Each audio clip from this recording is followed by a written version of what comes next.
প্রিয় শিক্ষার্থীবৃন্দ, আজ 8ই ফেব্রুয়ারি 2021 সকাল 10টা 5, একটু 5 মিনিট বিলম্ব হয়েছে। আজকের শুভ সকালের শুভেচ্ছা জানিয়ে উৎপাদন ব্যবস্থাপনা ও বিপণন ক্লাস কার্যক্রম পরিচালনা করতেছি আমি খন্দকার মোহাম্মদ আব্দুর রউফ, সহকারী অধ্যাপক, Siddhirganj Rebatimohan college, school and college. প্রিয় শিক্ষার্থীবৃন্দ, আমরা উৎপাদন ব্যবস্থাপনার প্রথম পত্রের 2য় অধ্যায়ে উৎপাদনের উপকরণ সংক্রান্ত বিষয় নিয়ে আমরা কথা বলছিলাম। উৎপাদনের উপকরণ 4টি বিষয় আছে। 1 নম্বর ছিল ভূমি, 2 মূলধন, 3 শ্রম, 4 সংগঠন। তো প্রিয় শিক্ষার্থীবৃন্দ, আমরা ভূমি সংক্রান্ত বিষয় নিয়ে আলোচনা করেছিলাম গত ক্লাসে। আজকে ভূমির গুরুত্ব কতটুকু সেই বিষয় নিয়ে আমি আলোকপাত করব। আর পাশাপাশি আজকের ক্লাসের সাথে তোমাদের ফার্স্ট সেমিস্টারের একটি সাজেশন আমি তোমাদেরকে সংক্ষিপ্ত আকারে দিয়ে দিব। তা আশা করি তোমরা প্রত্যেকেই খাতা এবং কলম নিয়ে বসে গেছো। পাশাপাশি তোমাদের সাইটে বইটাও রেখে দিয়ে দিবে, যাতে খুব দ্রুততার সাথে বইয়ের মধ্যে তোমরা লিখে নিতে পারো। তো প্রিয় শিক্ষার্থীবৃন্দ, 2য় অধ্যায় উৎপাদনের উপকরণের যে ভূমি আছে, 1 নম্বরে ভূমি, সেই ভূমির গুরুত্ব বিষয় নিয়ে আমি আজকে একটু কথা বলবো। প্রথমেই যে আছে ভূমির গুরুত্বের কথা। ভূমি গুরুত্ব বলতে ভূমি আমাদের কি উপকার, কি প্রয়োজনীয়, কি কাজে লাগে সেই বিষয়াদিগুলো নিয়ে কথা বলা। ভূমির গুরুত্ব অপরিসীম। ভূমি ব্যতীত আমাদের পৃথিবীর পাদদেশে বসবাস করার কোনো যুক্তি বা কোনো অবস্থাতেই সক্ষমতা আসবে না। অর্থাৎ পৃথিবীর ভূপৃষ্ঠ হচ্ছে ভূমি। এই ভূমি হচ্ছে আবার আমাদের অর্থনৈতিক কর্মকাণ্ডের মেরুদণ্ড। এই ভূমিভিত্তি রেখে আমাদের কোনো কার্যক্রম, কোনো কিছু করা সম্ভব নয়। আর যা কিছু আসতেছে এই ভূমি থেকেই আসতেছে। আমরা বসবাস করতেছি এই ভূমিতেই, অর্থাৎ মাটি। এই মাটি ব্যতীত আমরা কোনো কিছুই করতে সক্ষম হব না এবং সম্ভব নয়। সেজন্য ভূমি আমাদের ক্ষেত্রে কি গুরুত্ব বহন করে, কি গুরুত্ব নিয়ে আসে, কি গুরুত্ব সহকারে আমাদের অবদান দিয়ে যাচ্ছে, সেই বিষয় নিয়ে একটু কথা বলবো। ভূমির গুরুত্বটা কি? 1 নম্বর যে পয়েন্টটা লিখছি, ভূমি আদি ও মৌলিক উপাদান। 2 কাঁচামালের যোগানদাতা। 3 জীবন উপকরণের আধার। 4 অর্থনৈতিক উন্নয়নে ভূমি। 5 উৎপাদনের অন্যান্য উপকরণের উৎস। তো এই যে প্রিয় শিক্ষার্থী, 5টি বিষয়ের মধ্যেই ভূমির গুরুত্ব যে সীমাবদ্ধ তা নয়। ভূমির গুরুত্ব অপরিসীম। আমরা যত দিকে যাব, যত সাইডে কথা বলবো, সব দিকের মূলে রয়েছে ভূমি। ভূমি ব্যতি রেখে আমাদের যা কিছু পৃথিবীর মধ্যে যা কিছু নির্মাণ হচ্ছে, যা কিছু আমরা ভোগ করতেছি, যা কিছু প্রাকৃতিক অপ্রাকৃতিক জিনিস তৈরি হচ্ছে, সবকিছু আসতেছে ভূমি থেকে। ভূমির বাইরে কোনো কিছুই নয়। তার প্রিয় শিক্ষার্থীবৃন্দ, আমি আজকের ক্লাসটা খুব একটু সংক্ষেপ করার চেষ্টা করব। পাশাপাশি তোমাদেরকে একটু সাজেশন দিয়ে দিব, ফার্স্ট সেমিস্টারের সাজেশনটা। তো শেষের দিকে হয়তো সাজেশনটা তোমরা একটু নাও সময় পাওয়া যেতে পারে। তো সেই জন্য প্রথমেই তোমাদের একটু দিয়ে দিচ্ছি যে প্রথম পত্রের 1ম, 2য়, 3য় ও 4র্থ অধ্যায় থেকে তোমাদের ফার্স্ট সেমিস্টারের প্রশ্ন করা হবে। প্রথম অধ্যায়, 2য় অধ্যায়, 3য় অধ্যায় ও 4র্থ অধ্যায়। আর এটা প্রথম পত্রের মধ্যে, প্রথম পত্র। এরপরে তোমাদের সাজেশন দিয়ে দিব 2য় পত্র। 2য় পত্রের হবে বিপণনের 1ম ও 2য় অধ্যায়। একটু সংক্ষেপ তোমাদের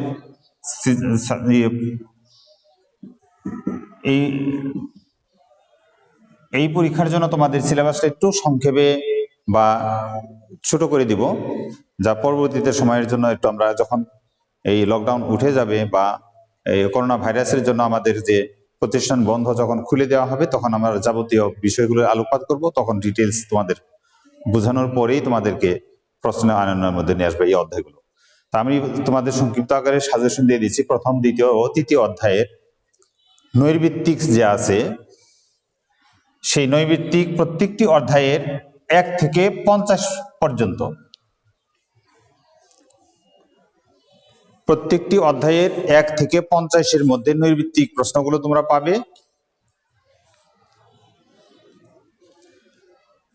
দ্বিতীয় পত্রেও ঠিক তাই, 1 থেকে 50 পর্যন্ত নৈর্বৃত্তিক প্রশ্নগুলো তোমরা পাবে। আর সৃজনশীল প্রশ্ন পাবে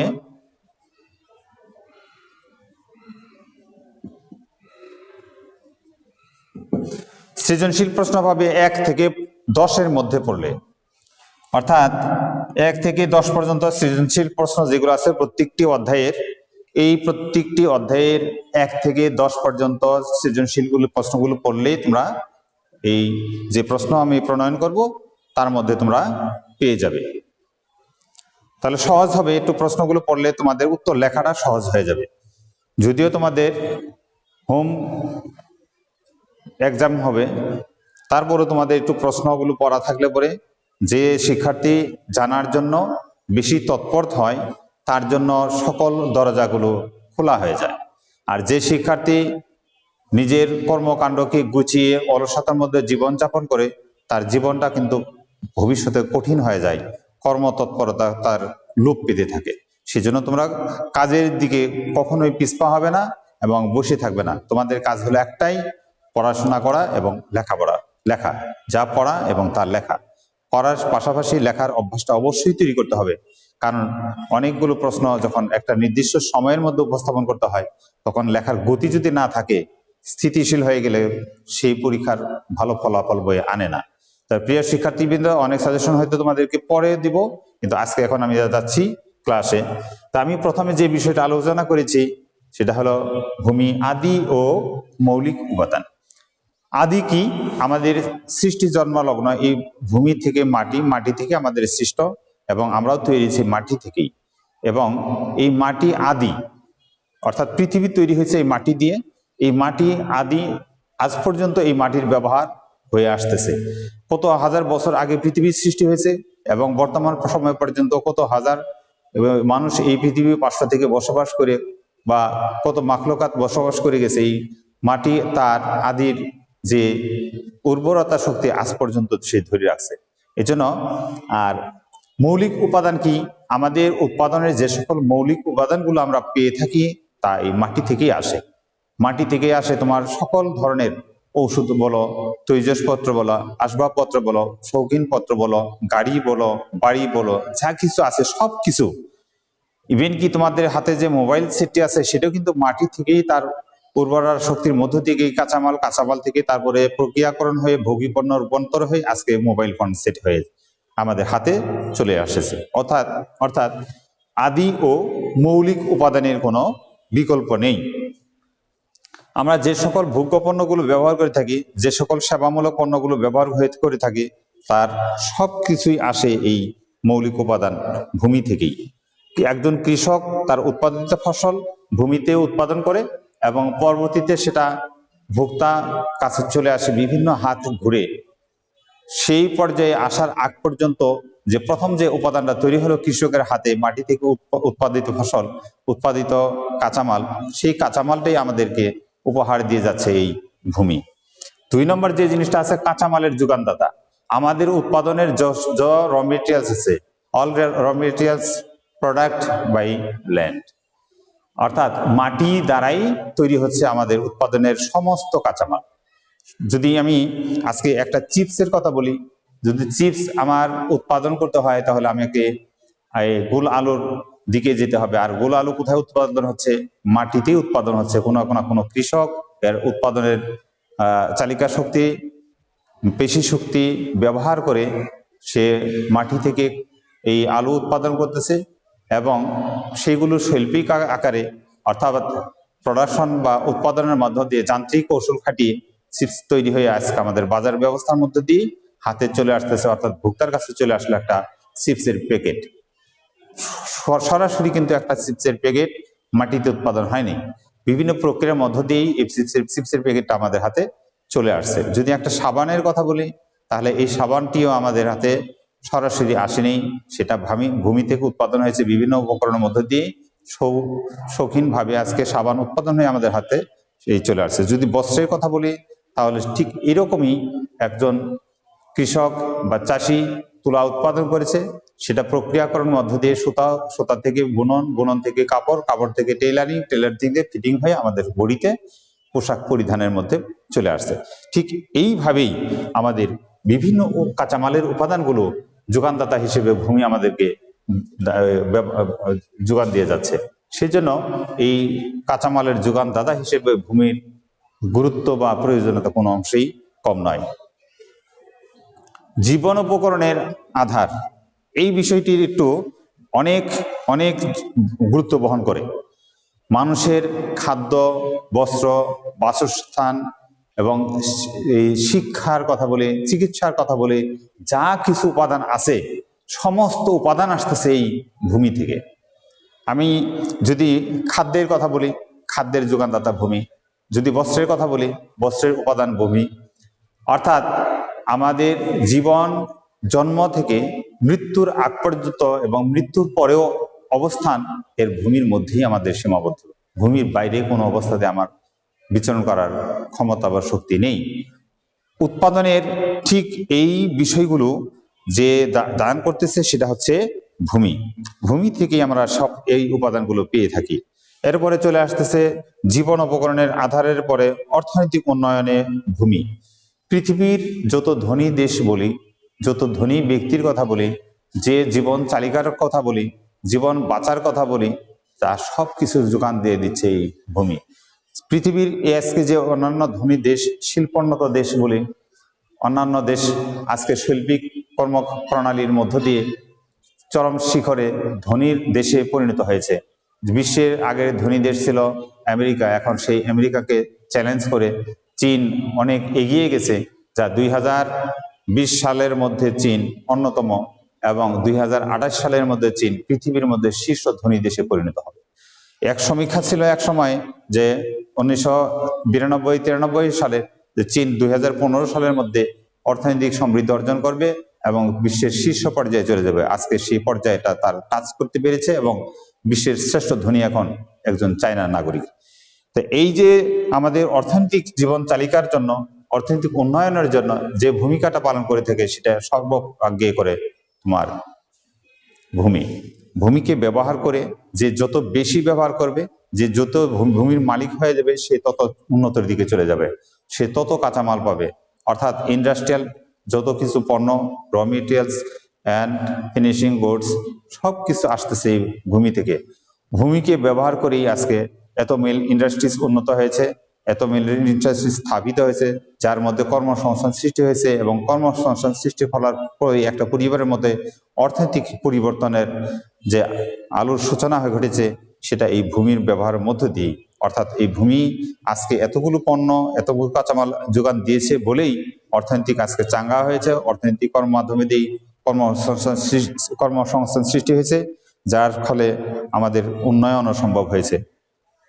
অর্থনৈতিক উন্নয়নের পরে যে আসে উৎপাদনে অন্যান্য উপকরণের উৎস। অর্থাৎ আমরা ভূমির গুরুত্বের যদি সারাদিন কথা বলে দেয়, ভূমির গুরুত্ব বলে শেষ করা যাবে না। এই জন্য বলা হয়েছে যে অন্যান্য উপকরণ কি? ভূমির অন্যান্য উপকরণের মধ্যে আগেই বলেছি যে অন্যান্য উপকরণ বললে যে আমাদের উপকরণের কোনো শেষ নেই। জীবন চালিকার ক্ষেত্রে যত কিছু প্রয়োজন হয় সব কিছু আসতেছে এই ভূমি থেকে। যদি জাহাজ নির্মাণের কথা বলি, জাহাজ নির্মাণের জন্য যে লোহার ইস্পাতের প্রয়োজন হয়, সেটা আসতেছে এই ভূমির খনিজ সম্পদ থেকে। যদি আমি পেট্রোলিয়াম জাতীয় পদার্থের কথা বলি, সেটার আসতেছে এই ভূমি থেকে। জ্বালানি হিসেবে যদি আমরা অন্যান্য এই পদার্থের কথা বলি, যেমন কেরোসিন, ডিজেল, অকটেন, পেট্রোল, খনিজ সম্পদ হিসেবে গ্যাস, এই সকল সম্পদ যা কিছু আসতেছে এই ভূমি থেকেই আসতেছে। আর পাশাপাশি অন্যান্য উপকরণ বলতে আমরা আমাদের এই পৃথিবীর পাদদেশে চোখ বুলিয়ে যা কিছু দেখি, যা কিছু নির্মাণ করি, যা কিছু ভোগ করি, যা কিছু শৈল্পিক পণ্য উৎপাদন করি, যা দেখি সব কিছুর মূলে রয়েছে ভূমি। ভূমি ব্যতি রেখে আমাদের কোনো কিছু সম্ভব নয়। উৎপাদনের অন্যান্য উপকরণের মূল উৎস হিসেবে ভূমি কাজ করে থাকে। সেজন্য ভূমির গুরুত্ব অপরিসীম। প্রিয় শিক্ষার্থীবৃন্দ, আমি ভূমির গুরুত্বের কথা তখন তোমাদের সামনে তুলে ধরেছি। ভূমির পরে চলে আসে যেটা শ্রম। শ্রমের ঠিক এরকম গুরুত্ব আছে।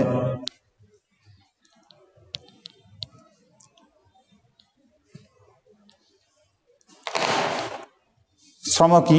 শ্রম হচ্ছে মানুষের কায়িক পরিশ্রম, পেশি শক্তি, বুদ্ধিমত্তা ইত্যাদি খাটিয়ে যখন কোনো একটি কাজের পরিণত করে, তখন সেই শ্রমটা তার অর্থনৈতিক উন্নয়নে হোক, উৎপাদনে হোক, যে কোনো অর্থনৈতিক গুরুত্বের কথা যদি বহন করি, তাহলে এই শ্রম বৃত্তি রেখে কোনো কিছু করা সম্ভব নয়।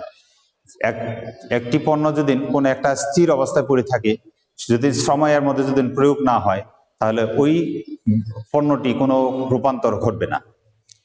যদি যন্ত্রের কথাই বলি, সেই যন্ত্র যদি আমরা, যেমন রোবট আছে, রোবটকে যদি আমরা বলি মানুষ তৈরি করছে রোবটই কাজ করবে, কিন্তু না, রোবটকে পরিচালনা করার জন্য মানুষের শ্রম দিতে হয়, মেধা শক্তি প্রয়োগ করতে হয়, অপারেট করতে হয়। এজন্য শ্রমের কথাও গুরুত্ব কোনো অংশে কম নয়। শ্রম আমাদের এমন একটি পর্যায়ে নিয়ে যায় যা আমাদের সকল পণ্য উৎপাদনের জন্য যে মূল ভূমিকা পালন করে থাকে। সেজন্য শ্রমের গুরুত্ব কোনো অংশ কম নয়। প্রিয় শিক্ষার্থীবৃন্দ, শ্রম হচ্ছে আমাদের শারীরিক এবং মানসিক বা পেশি শক্তি ব্যবহার করে বা বুদ্ধিমত্তা খাটিয়ে যখন কোনো একটি কার্য সম্পাদন করা হয়, তখন ওটাকে শ্রম হিসেবে গণ্য করা হয়। শ্রম যদি কোনো ব্যক্তি অলস অবস্থায় ঘুমিয়ে থাকে, সেটা ওই ঘুমন্ত অবস্থাকে শ্রম বলা যাবে না। শ্রম কোনো কাজে তার পেশি শক্তি, বুদ্ধিমত্তাকে খাটিয়ে বা প্রয়োগ করারকেই বোঝানো হয়ে থাকে। কোনো ব্যক্তি যদি কোনো শ্রম না দেয়, তাহলে সেই শ্রমটা অলস অবস্থাতে তার কাটিয়ে গেল।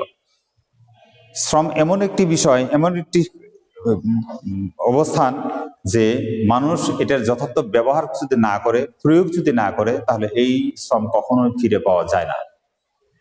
যেমন আজ সকাল 8টা থেকে সকাল 9টা পর্যন্ত কোনো ব্যক্তি কোনো কাজ করলো না, তার এই 1 ঘন্টার সময় জীবনের তোরে হারিয়ে ফেলল, আর সে কখনো এই শ্রম ফিরে পাবে না।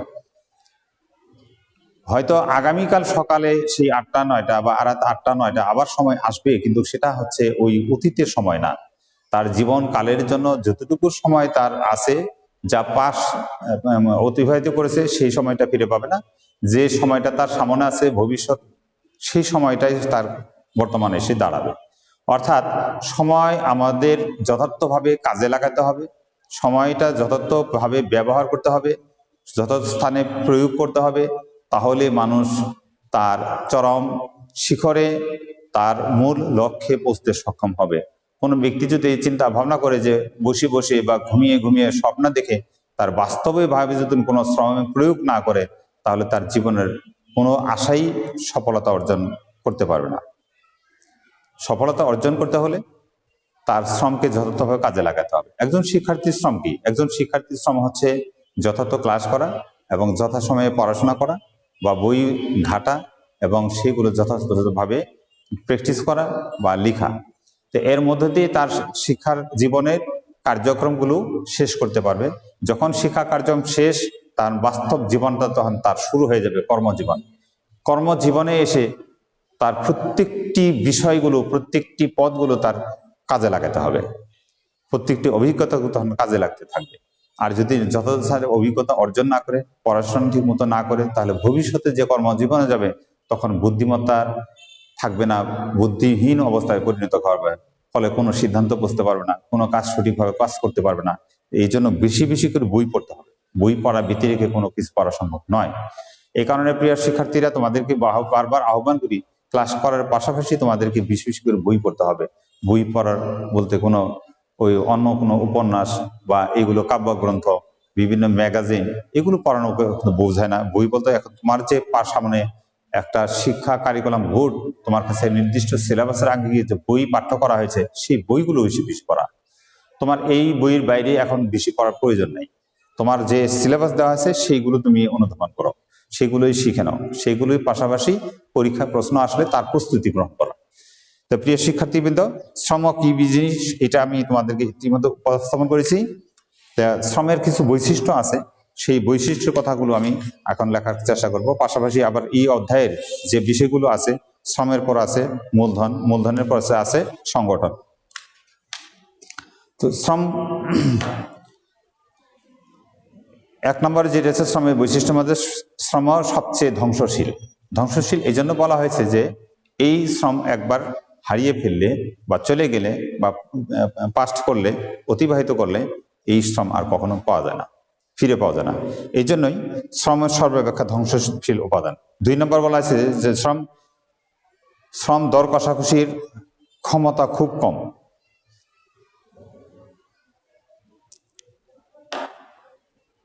শ্রম মানুষের দর কষাকষির একটা ক্ষমতা থাকে। কোনো কর্মী যদি দক্ষ হয় তাহলে মালিকের সাথে সে দর কষাকষি করে তার শ্রমের মূল্য নির্ধারণ করে নিতে পারে, অথবা মালিক একটা নির্দিষ্ট বেতন বা নির্দিষ্ট একটা পরিমাণ নির্ধারণ করে দেয় যে আমি এই মূল্যে এই ধরনের শ্রমিককে নিয়োগ করব, যে এই শ্রমের বিপরীতে এই মূল্যে নিয়োজিত হবে, সে আমার প্রতিষ্ঠানে কর্মে যোগদান করতে পারো। যেমন একজন ইঞ্জিনিয়ারের এক নির্ধারিত বেতন তুলে ধরে দেওয়া হলো যে 50,000 টাকা মান্থলি দেওয়া হবে। আপনি 50,000 টাকা যদি রাজি থাকেন তাহলে আপনার যে মেধা শ্রম আছে সেটা আমার প্রতিষ্ঠানে ব্যয় করতে পারেন। তো ওই ইঞ্জিনিয়ার যদি তার মেধার শক্তি ওই পরিমাণের মধ্যে দিতে ইচ্ছুক হয় তাহলে সে সম্মতি জ্ঞাপন করবে। সেই সম্মতি জ্ঞাপন করেই মালিকের সাথে একটা দর কষাকষির একটা মধ্য দিয়ে সেই শ্রমটা প্রতিষ্ঠানের ব্যয় করবে। একজন কায়িক শ্রম যদি হয়, শারীরিক বা পেশি শক্তি যদি কোনো শ্রমিক হয়, তাহলে মালিকের সাথে সেই দর কষাকষি 5,000 10,000 এরকম ধরনের দর কষাকষির মধ্য দিয়েই তার শ্রম বিক্রয় করতে পারে। এজন্য দর কষাকষির মধ্য দিয়েই শ্রম বিনিয়োগ হতে পারে। 3, শ্রমিক ও শ্রম অবিচ্ছিন্ন। একজন শ্রমিক এবং শ্রমের মধ্যে কোনো বিচ্ছিন্ন নয়। যেমন শ্রমিক ঘরে বসে থাকবে, তার মেধা বা শ্রমটা কায়িক শ্রমটা কাজ করতে থাকবে, এরকম না। একজন শ্রমিকের মধ্যেই, তার শরীরের মধ্যেই শ্রমটা বিদ্যমান থাকে। একজন শ্রমিক যদি আজকে চিন্তা করে যে আমি এতটি কাজ সম্পাদন করতে সক্ষম হব বা করবই, তাহলে ওই কাজটা সম্পাদন করতে সক্ষম হবে। আর যদি সে এই ধরনের ভাবনা করে যে না, আমি আজকে এই পরিমাণ শ্রম হয়তো নাও দিতে পারি, বা এই পরিমাণ হয়তো গেলেই আমার যে যতটুকু শ্রম আমি দিছি তার মধ্যে আমার শ্রমের মাসুল আমি পেয়ে যাব, বা আমার এই 100 টাকার মধ্যে যতটুকু শ্রম দেওয়া দরকার এইটুকু আমি দিলেই আমি পারবো, তো বাকি যে সময়গুলো তার মধ্যে বাধ্যবাধকতা থাকবে না, এই ধরনেরও একটা ভাবনা থাকতে পারে। এই জন্য শ্রমিক এবং শ্রমের মধ্যে অবিচ্ছিন্ন একটা বিশেষ কাজ করে। মজুরি বৃদ্ধির সাথে শ্রমের সম্পর্ক বিদ্যমান। যদি মজুরি বেশি হয় তাহলে শ্রম বেশি হবে, মজুরি যদি কম হয় তাহলে শ্রমিকের মধ্যে শ্রমের বিনিয়োগটাও পরিমাণ কম হবে। তো প্রিয় শিক্ষার্থীবৃন্দ, এই জন্য শ্রমিক এবং শ্রমের মধ্যে একটা মূল্যের মধ্যে একটা সামঞ্জস্য বিধান করে। যে শ্রমিক যত বেশি মজুরি পাবে সে বেশি পরিমাণ শ্রম দেওয়ার চেষ্টা করবে। আবার এরকম হবে না যে একজন শ্রম দেওয়ার ক্ষমতা রাখে 20,000 টাকা, তাকে যদি 50,000 টাকা দেওয়া হয় তাহলে মালিকের ক্ষতিগ্রস্ত হবে, কারণ সে 50,000 টাকা শ্রম দিতে পারবে না। সেই কারণে প্রয়োজনে 2টে বা 3টে লোক প্রতিষ্ঠান নিয়োগ করবে। তার 50,000 টাকার মধ্যে যদি পারে 4 জন লোক, 4 জন লোক যে পরিমাণ শ্রম দিবে সে শ্রম একজন লোকের পক্ষে সম্ভব নয়। এই জন্য শ্রম এবং মূল্য দুটি একটা সামঞ্জস্যপূর্ণ বিধান থাকবে। এরপরে বলা হচ্ছে যে 5 নম্বরে শ্রমিক একজন জীবন্ত উপাদান। শ্রমিক একজন জীবন্ত মানুষ, তার জীবন আছে, তার জীবনের সাধ্যের বাইরে কোনো কিছু করা সম্ভব নয়। তার সাধ্যের মধ্যে থেকেই জীবনের ঝুঁকি এড়িয়েই তার কাজ বিনিয়োগ করবে বা শ্রম বিক্রয় করবে। যদি ব্যক্তি অন্যান্য পশুর মতো হয় তাহলে ওই ব্যক্তিকে কখনোই মর্যাদা দেওয়া হবে না, বা ওই ব্যক্তি কখনোই তার কাছে কোনো মালিকের কাছে থাকবে না যে আমি তো একজন ব্যক্তি, আমি মানুষ, আমি পশুর মতো কাজ করতে পারবো না। এই জন্য কোনো পশুর কাজ কোনো ব্যক্তিকে দিয়ে করানো সম্ভব নয়। যেমন 10 মন বহন যোগ্যতা একটি গাড়িকে একটা ঘোড়া দিয়ে টানানো যায়, কিন্তু 10 মন ওজনের কোনো গাড়িকে একটা মানুষকে দিয়ে টানানো যায় না, কারণ মানুষ 10 মন ওজনের একটা গাড়ি বহন করতে পারবে না বা টানতে পারবে না। বা এরকম মহিষের কাজ মানুষকে দেওয়া সম্ভব নয়, হাতির কাজ মানুষকে দেওয়া সম্ভব নয়। যার যা কাজ তাকে দিয়ে করতে হয়। মানুষকে দিয়ে কাজ করতে হলে পরে মানুষের যে সক্ষমতা আছে, বহনযোগ্যতা আছে, ততটুকু দিয়েই কাজ করতে পারবে। যে সর্বোচ্চ কত 40 থেকে 80 কেজি, এর চেয়ে বেশি দিতে গেলে মানবতা ভূত আসবে। তো এই জন্য মজুরি শ্রম একজিজিমত উপাদান, তাকে দিয়ে যেমন তেমন কোনো কাজ করাও চলবে না। একজন শ্রমিক 6 নম্বর বলা হয়েছে যে শ্রমিক একজন ভোক্তাও বটে। একজন শ্রমিক যে শুধু শ্রম বিক্রি করবে, শ্রম দিয়ে যাবে মালিককে, তা নয়। বাজার ব্যবস্থার মধ্যে দেখা যায় যে একজন শ্রমিক সারাদিন কাজ করার পরে তার জীবন বাঁচানোর জন্য সে কোনো না কোনো দোকানের কাছে যাবে এবং তার প্রয়োজনীয় উপকরণাদি অর্থাৎ বাজার তার সংগ্রহ করবে। এই সংগ্রহের মধ্যে দিয়েই তার জীবন উপকরণের যে উপাদান আছে সেই উপাদানগুলো তাকে ক্রয় করতে হবে। চাল, ডাল, তেল, যা কিছু তার নিত্য প্রয়োজনীয় দ্রব্য সামগ্রী আছে তাকে ক্রয় করতে হবে। সেই ক্ষেত্রে একজন শ্রমিক একজন ভোক্তা। অতএব একজন ভোক্তাকে যথার্থভাবে সম্মান করাও আমাদের দরকার। এই জন্য একজন শ্রমিকও আমাদের এই উৎপাদনের উপকরণের মধ্যে অনেক গুরুত্ব বহন করে। 7 নম্বর বলেছে শ্রমকে সংরক্ষণ করা যায় না। যে আজকে যদি আমি কোনো শ্রম বিনিয়োগ করতে না পারি, তাহলে আমার শ্রমটা আমি কোনো একটা জায়গায় সংরক্ষণ করে রাখলাম। যেমন এখন এনার্জি আমরা বৈদ্যুতিক সংরক্ষণ করে রাখতে পারি ব্যাটারি বা চার্জারের মধ্যে দিয়ে, কিন্তু শ্রম কোনো এই ব্যবস্থাতে চার্জার বা অন্য কোনো ব্যাটারির মধ্যে সংরক্ষণ করা যায় না। শ্রম সাধারণত গতিশীল, এটাকে ব্যবহার করতে হবে। গতিশীল অবস্থাতে যদি তাকে আমরা কাজে না লাগাই, যেটা পাস্ট হয়ে গেল সেটাকে আর কখনো ফিরে পাওয়া যাবে না। আর শ্রমের যোগান পরিবর্তনশীল। শ্রম সব সময় পরিবর্তনশীল।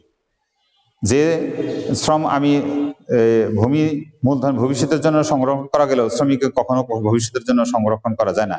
তাই অপরিহার্য হোক না হোক, তার অনুপস্থিতিতে নিঃশেষ হয়ে যাবে।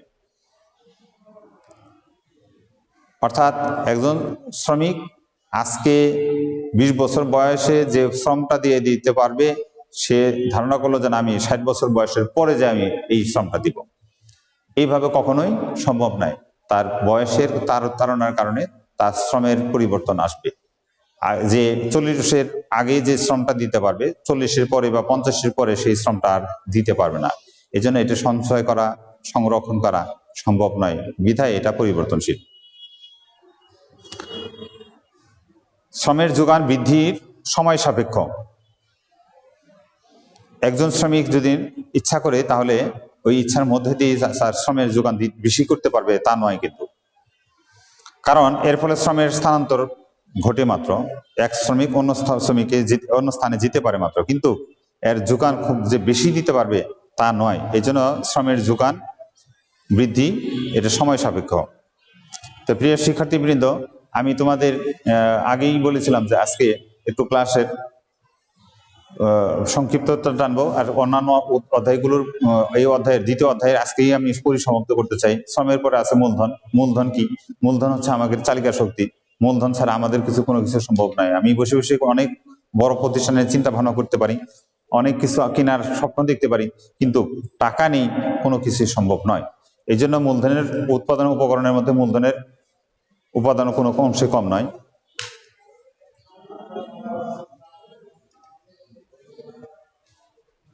মূলধন আমাদের উপার্জন বা উপার্জন ছাড়াও হতে পারে, ঋণ থেকেও অথবা অন্য কোনো উৎস থেকে ধার কর্য করে হোক মূলধনের যোগান হতে পারে।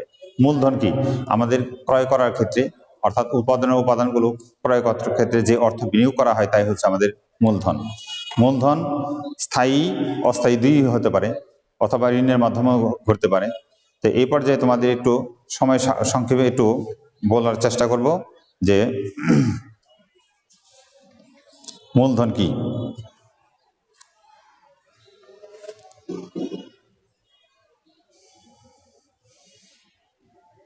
মূলধন হলো উৎপাদিত উপাদান। উৎপাদিত উপাদান বলতে আবার কি, যে আমি যে সকল সম্পদ কোনো আয় সৃষ্টি করে অথবা উপার্জনে সহায়তা করে আমাদের অর্থনৈতিক দৃষ্টিকোণ থেকে এটি হচ্ছে মূলধন। আমি আবার একটু রিপিট করছি, যে সম্পদ কোনো আয় সৃষ্টি করে অথবা উপার্জনে সহায়তা করে, যে সম্পদ আমাদের আয় সৃষ্টি করে অথবা উপার্জনে সহায়তা করে, তাই মূলধন। তাহলে এখানে দাঁড়ালো যে মূলধন উৎপাদিত উপাদান। মূলধন অবশ্যই মানুষ সৃষ্ট হতে হবে, মানুষ সৃষ্ট ছাড়া মূলধন হইতে পারে না, বা মূলধন ভবিষ্যৎ উৎপাদনও ব্যবহার হতে পারে। উৎপাদনে ব্যবহৃত হয়, কিন্তু প্রকৃতির অবাধ দান তা যতই গুরুত্ব হোক না কেন তা মূলধন গণ্য হবে না। যেমন জমি, খনি, বন সম্পদ ইত্যাদি মূলধন নয়, এগুলো হচ্ছে আমাদের স্থায়ী সম্পদ। তো প্রিয় শিক্ষার্থীবৃন্দ, আমি বলছি যে মূলধন কি? মূলধন হচ্ছে যে সম্পদ আমাদের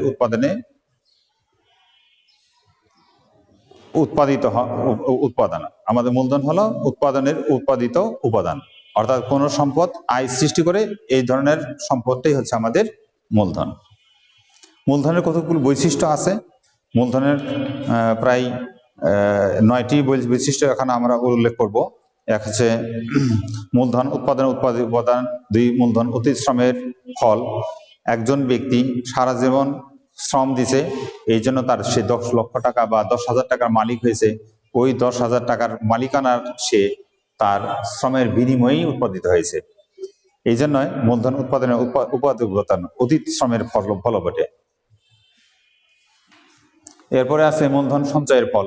মানুষ 1 টাকা, 2 টাকা, 10 টাকা, 20 টাকা, 100, 200, 1000, 2000, 5000 এইরকম ভাবে সঞ্চয় করতে করতে এক সময় সে বিশাল একটা অঙ্কের পরিণত হয়। ওই অঙ্কের ফিগার বা যে পরিমাণটা হয়, সেই টাকাটাই একসময় মূলধনে পরিণত হয়। এরপরে বলা হয়েছে যে উৎপাদন ব্যয় বিবেচনাযোগ্য। মূলধনের উৎপাদন ব্যয় বিবেচনাযোগ্য। 5, মূলধন উৎপাদনশীল। মূলধন অস্থায়ী হতে পারে, স্থায়ী অস্থায়ী আমি আগে বলছি, দুটি হতে পারে। মূলধন বিভিন্ন বস্তুর জটিল সমষ্টি, অর্থাৎ আমি দালান কোঠা, ঘরবাড়ি, জমি সম্পদ, স্বর্ণ অলংকার, আসবাবপত্র, তৈজসপত্র, বিভিন্ন ধরনের পণ্য সামগ্রী বিক্রয় করার মধ্য দিয়ে আমি মূলধন পেতে পারি। এই জন্য বস্তুর জটিল সমষ্টি হতে হয়। মূলধন ভবিষ্যৎ আয়ের উৎস। আমি ভবিষ্যতে যত উপার্জন করব, যদি ব্যবসা করি, সেই ব্যবসার মধ্য দিয়ে যে মুনাফা অর্জন করব, তার চালিকা শক্তি হলো মূলধন। এই মূলধন ব্যতিরেকে কোনো কিছু আমার সম্ভব নয়।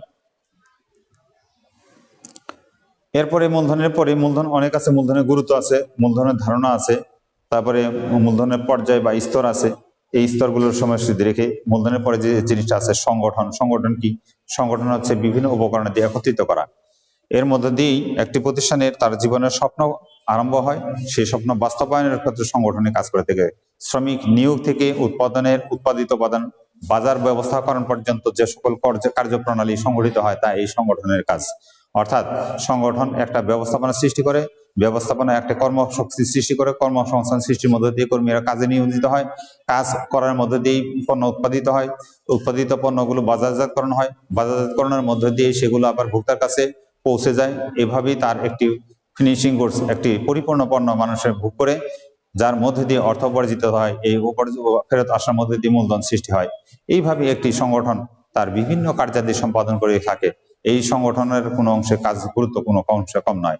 এই জন্য উৎপাদনের উপকরণ হিসেবে সংগঠনের গুরুত্ব অপরিসীম।